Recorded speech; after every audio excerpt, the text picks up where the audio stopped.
everyone, welcome to my living room because today we are watching TV. Welcome to my channel. If you are new, boo-boo, confetti, welcome. So happy to have you here. Okay, tell me, have you met this person? Inevitably, you've either met them or you are this person. Okay, you go up to someone and they're like, oh, I speak fluent Chinese. And you're like, that's amazing. How did you learn? Oh, I just watched TV. And you're like, you just watch TV? That's how you learn Chinese? And they're like, mm-hmm. So I want to answer this question. Is it really possible to learn a language just by watching TV? Okay, in this video, I'm going to talk about the benefits of using TV as a way to learn a language. I'm going to talk about a common myth associated with this practice.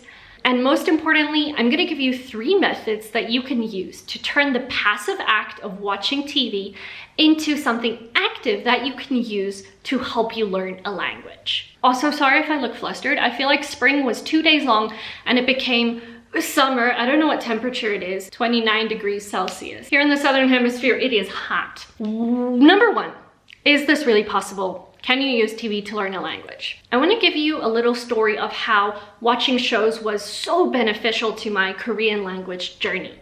제가 고등학교 3학년 때부터 대학교 1학년까지 그때쯤 거의 맨날 한국 드라마만 계속 봤어요.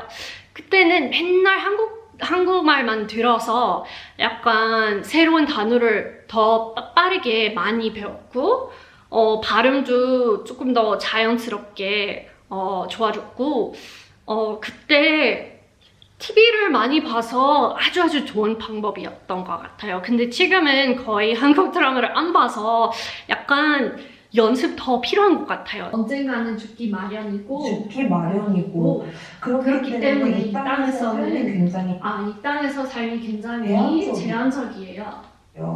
제한적이에요. 왜 이렇게 빨라? It is possible to use TV to learn a language, but this is the caveat. You need to supplement it with other things. Maybe have professional lessons, use a textbook, practice with people, etc. But the fact that TV and shows are both audio and visual, plus you can get a transcript or subtitles, you're activating a lot of different parts of your brain and you're gonna learn a language better in that way. What are the actual benefits of watching TV to learn a language? You get used to more natural phrases. Because this is like a daily life situation, unless you're watching some kind of like fantasy or alien show, the phrases and the grammar that they use in the show is gonna be things that people around you are using at a conversational native level. I particularly enjoy watching journaling and scrapbooking videos in Korean and Japanese. It's so comforting and homey. And this is a great way for me to learn vocab that I'm really interested in, and I can copy shadowing over what they are saying. Another benefit is it is great immersion for the language and it's really fun. What is this? I have to go to the pharmacy. I use an alarm for everything. I cannot function without alarms. I found that after I watch a series in another language, particularly with Spanish, French, Japanese, and Portuguese, if I've watched a show for like a bunch of episodes in a row, it's kind of like that language sticks to my brain. And just by hearing it and seeing it the whole time, it's like my brain just makes this shift. I don't know how to explain this, but do try it. See if the more you watch and listen to content in the language you're learning, see if it sort of sticks in your brain. But here's the important question. What if you are a beginner?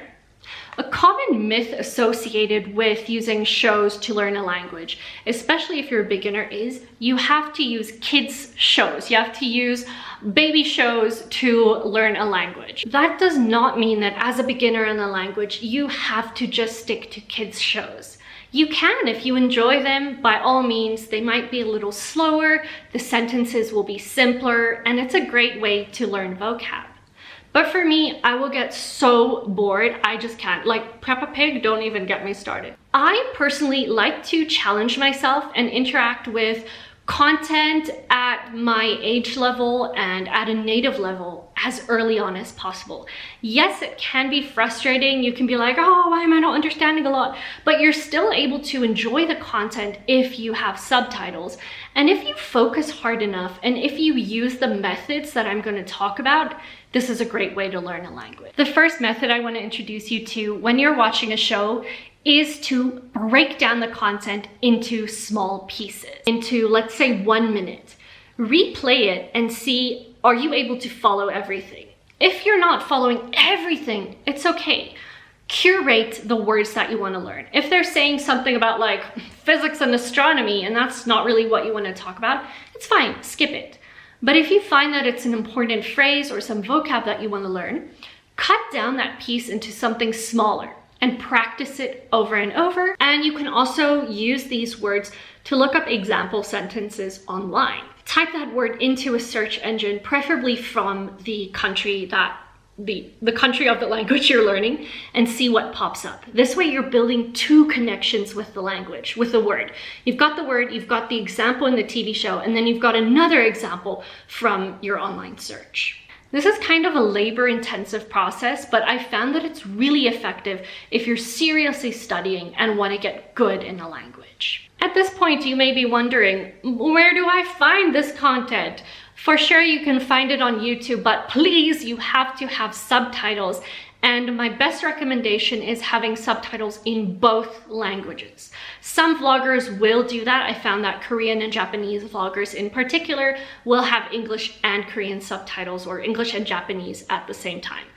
But an even better service that you can use is called Lingopie. They have shows in a bunch of different languages with dual subtitles, and the shows are curated, interesting, and you can use it as an all-in-one platform to enjoy content, but also review what you've learned. Lingopie has 9 languages, which is amazing for polyglots or people like me who just want to watch things in different languages. And there's over 3,000 shows on Lingopie. There are interactive subtitles that automatically save words into flashcards. So you can click into a word and see its meaning every time you don't know a word. It means that you don't have to lose out on time writing down the word or searching in a dictionary or Googling the word. You can do it all just on one screen. There's a script on the sidebar that shows you all the sentences of the show, and you can click on the timestamp that you want to see. There are quizzes and there are flashcards where you can review the words that you've learned from Lingopie in context. You can actually engage with the content in a fun way and test yourself and be like, did I actually learn this? So try out those quizzes, they're super fun. Personally, I watch Lingopie in Spanish, Japanese, Korean, and French. And I'm not learning Portuguese, but I like to watch Portuguese shows too. Brazilian shows are great. Be sure to tag me and Lingopie on social media to show how you use Lingopie to learn. If you want to learn with Lingopie, use the link in my description and get a free trial. Method number 3 is shadowing. You've probably heard of it, but I'm going to show you exactly how I do it. You can change the playback speed of the show you're watching. Slow it down a little bit. And what you want to do is speak over the people who are speaking there. So listen to it 1 or 2 or 3 or 10 times, and then play it at the speed that you're comfortable with. But as the person is saying a sentence, you say it with them. And you check, is my intonation correct?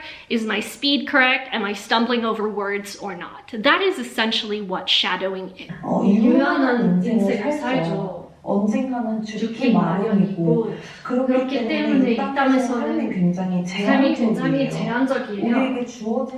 우리에게 주어진 시간. 우리는 유한한 인생을 살죠. 유한한 인생을 살죠. You see what I'm doing? I'm not taking the whole sentence at once and overwhelming myself. I'm breaking it up into parts until I can say those and then move on to the rest. That's a really great technique for shadowing. So you repeat it over and over until you know it well, and then say it over the speaker's voice to follow their intonation and speed. Estoy aquí con tu madre y queríamos desearte suerte. Queríamos desearte suerte. Suerte. Es un gran paso. Es un gran paso. Terminas tu etapa de formación. Terminas tu etapa de formación. Terminas tu etapa de formación. Y comienzas a valerte por vos. Where I feel that using shows to learn Hungarian was especially useful for me is with the intonation. Hungarian has like a falling tone. Even if you ask a question, your voice kind of goes down at the end. And that was new for me. And I think that by watching or listening to so much content in Hungarian, I was able to really get used to and practice that type of intonation. A little game I like to do is to see if I can like reply to the speaker. So I sort of insert myself into the show. If the speaker is asking a question to the person, I'll pause and then I'll try and reply and see, am I matching the context, or have I said what they said, or does it work? And it sounds really silly, so just do it alone in your bedroom, but interact with it. There are unique ways that you can interact with these shows. So pause it, pretend you're in it, repeat after it, write down the words, get the LingoPie Chrome extension to watch Netflix shows, change up the languages, get your flashcards on LingoPie. There are so many ways that you can use shows to learn a language. You don't need to memorize the entire script of a show. But on the note of a script, you can print a script for some shows. Korean dramas in particular have uploaded a lot of scripts, and I really like it as like a tactile way to interact with a show. It's on paper, you can use different colors to color code verbs or nouns, you can draw connections between things, and you can review it when you don't have access to watching the show, etc. Hope you guys enjoyed the video. I am gonna go and sit in front of my TV and watch a show because I'm getting old and I've been sitting on the floor and my back hurts, so now I'm gonna just lie on my couch. If you want to catch up on my daily life and what's been happening in my life, please subscribe. I will make more videos about that. And if you found this helpful, please give it a thumbs up, and I love you guys. I hope you have fun, and I will see you in the next video. Bye! 한정이 됐다는 말이죠. Oh, it's so fast.